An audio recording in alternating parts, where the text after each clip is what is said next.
Dallas, Mike Vrabel and Sean Payton are proving, even if you're saddled with dead cap money from hell or an average roster, New England, it doesn't take that long to win in this league.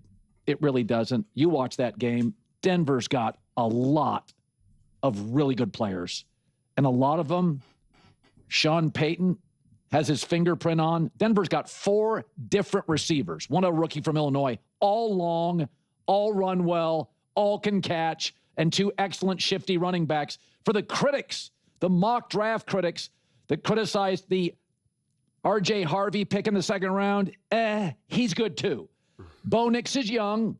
He can uncork ugly ones, but 16, 17 yards and under, he's pretty surgical, man, and he's got weapons everywhere. Don't put this on Dak. There's nothing Dak could do. There were guys wide open. They were missing their top 3 safeties. That's not an excuse. Their defense isn't good with safeties. But I've never understood the critics of Sean Payton. The Saints were a disaster when he got there. Worst franchise in the league. They made the playoffs the following year. I mean, Denver's got the worst dead cap money situation in the history of the league. This roster is stacked on guys that Sean Payton said, get me that guy from a directional school.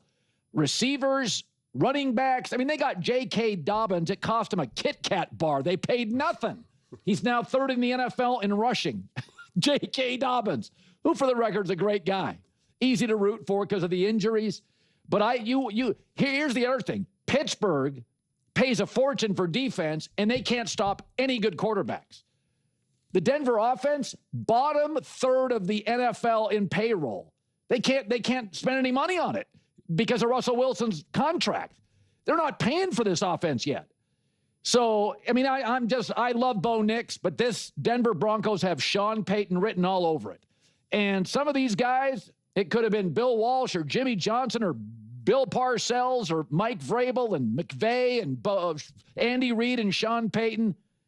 These guys can right the ship much faster. The first year, I don't care if you're Jimmy or Sean Payton, the first year can be bumpy.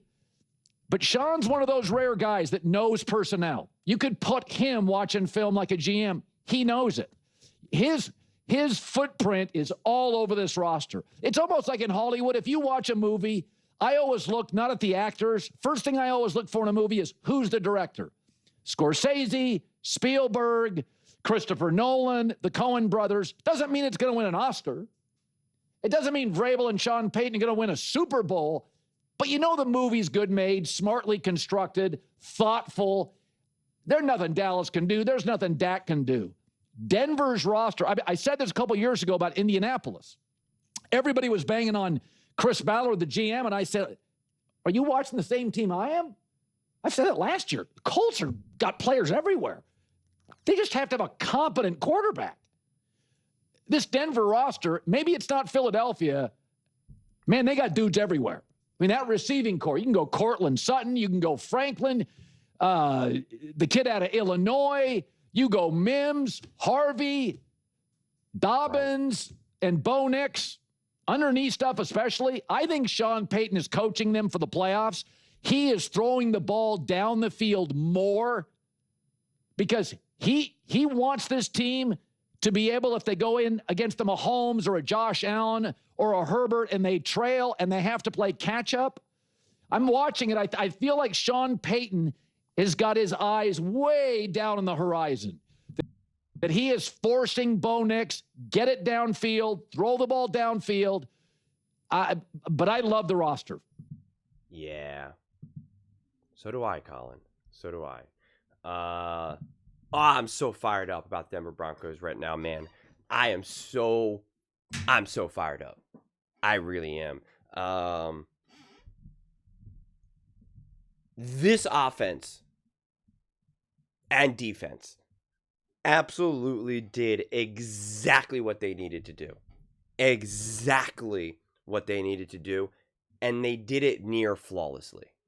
They did it near flawlessly. The only flaw was Bo Nix's opening drive interception. Outside of that, it was literally perfect. That's what crushed me, that I can't just say perfect. Just a tick shy of perfection. But still beautiful. Before I get further into it, Denver Broncos fans, you got to get fired up with me. You got to subscribe. You got to rise to the occasion. This is going to be a crazy week for me, and I want to build. I want to build some Broncos fans here, man. I want to build an avalanche right now. I really do. I need it, honestly. Personally, I need it. When you guys watch the full length of the videos, this is what happens. Views go through the roof, and we add hundreds and hundreds and hundreds of subscribers. It is the best way to support the growth of this channel, is watching the full length of videos, and when you're watching, you subscribe. It just creates an avalanche effect. And I'm just trying so hard. I really am. I'm doing everything I can to be able to build a true sports community that is rooted in this sports world, that is actually rooted in this sports talk ecosystem as a whole. And I want that Broncos fan base to be part of this ride, man. I really, really do. I could not be any higher on this team. And a game like this is just, it fires me up so much. It really, really does. Because I said going into this game, I said, listen, if the Broncos defense is as great and as elite and as special as we think it is, they should be able to disrupt and slow down Dak Prescott and the Dallas Cowboys offense, which has been great. And their defense has been awful. And if the Broncos offense is actually a great offense, actually a good offense, but has just been, a little disconnected, a little slow, a little, not optimal, it should be great against this defense. It should be smooth. It should be, borderline flawless. And there you go. And what did we see? We saw exactly that. You should feel even better. That's why the idea of like, oh, well, it was a bad defense of, blah, blah, blah, blah. It's like, nah, man. Nah. Look what the Cowboys and the Packers did to each other in that game. Okay? Like, this Broncos defense rising to this occasion and really kept them to 17 points. That final touchdown was really nothing. Dak Prescott wasn't even in the game anymore. It was really nothing. This defense isn't even full strength yet. This game specifically, they were missing multiple starters. And this offense, if you don't think that Bo Nix is going to continue to improve and grow and get better and better, like, I don't know what to tell you, man, but typically really smart ascending talents over the next couple of years, they continue to grow and evolve and get better and better and better, especially when they have a great coach. And I know some of you want to pretend like Sean Payton isn't a great coach. Surprise, surprise, newsflash, he's a great coach, okay? He's a great coach. So there's just no reason to not be fired up about this team right now. And like Colin highlighted, they can't even really build a team in the most optimal way just yet. So it's just crazy. There is true potential here. It's obviously going to be harder offensively when you go up against significantly better defenses. That, of course, is true. This offense has been incredibly high-powered. This offense has blown me away. I'm saying for the Dallas Cowboys, excuse me. And the Broncos just from the jump were like, nope. They even gave up a pretty easy drive in that first half, for the first drive after the interception. And this is where the game completely swung to me. And I always highlight some of these stretches, these chain of events that really show you, because I think it's not always easy just to kind of see when you're kind of in the mix of the game. But you have an opening drive interception, brutal. Right, it was absolutely brutal. You're like, oh, come on, man, this is a bad defense. You can't get behind. There's a good chance that this offense is going to put up a lot of points for the Cowboys. Like, you just don't know where it's going to go. Brutal interception. Then the Cowboys in that opening drive after the interception were able to move the ball down the field very effortlessly, and you're just kind of like, all right, like good offense, scripted plays, like this is their best shot. And then now you have a huge red zone stop and force them for a field goal. Okay? Now you have the next drive for the Broncos. Huge answer, right? Big throws, some big runs with Harvey, 40-yard touchdown run, boom. Now you're regaining momentum. You don't have the momentum. You're regaining the momentum because still what your strongest suit for all season has been your defense, and the Cowboys were like, we can get through you. Now the next drive, it was not we could get through you.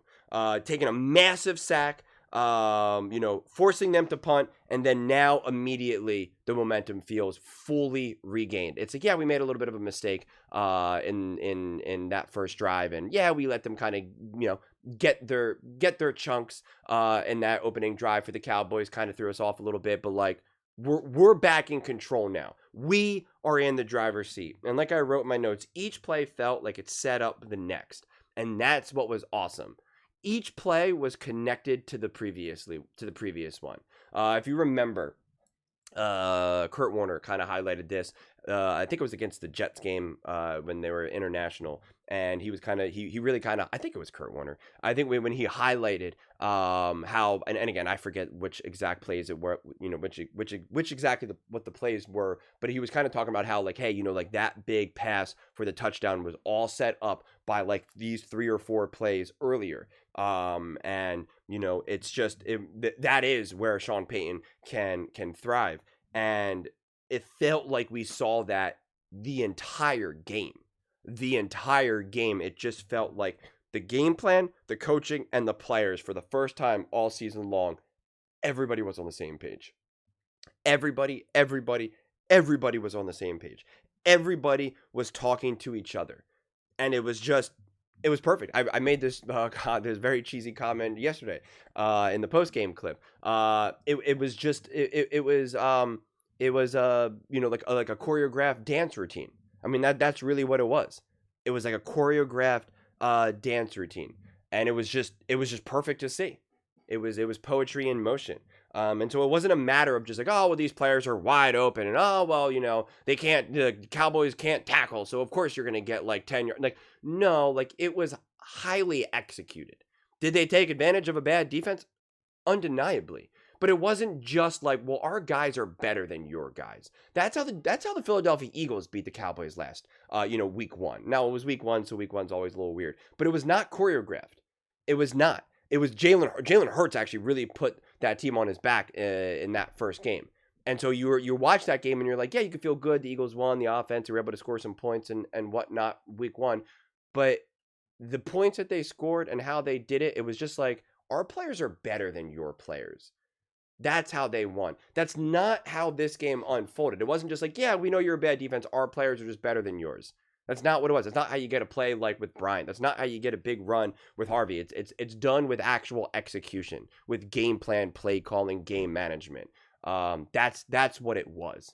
So that's why you can't. Not all things are created equal when you just say like, oh, well, you're going up against a bad defense or a great defense or a bad offense, great offense. Like, you have to kind of really zoom in those moments, because I would be less impressed if the Broncos won the way in which they did against how the Eagles did, for instance, against the Cowboys. Like, I would be like, yeah, it was a good win. You got the win, you got the points, but like, there was still too much off-script stuff. Like, it didn't, it never really felt like the play was executed as intended. You can never really get that first look. Like, you could say, yeah, well, Bo Nix had like all day in the pocket. So of course, and then he threw to a wide open, very similar to what I saw with Chicago Bears going up against the Dallas Cowboys. That's another perfect example. Like, Caleb Williams was just sitting back and throwing to just absolutely wide open receivers all game, just wide open. And it was just like, there was not a lot to gain in that moment. There was obviously open moments throughout this game, but it just wasn't like, we're just better than you and that's it.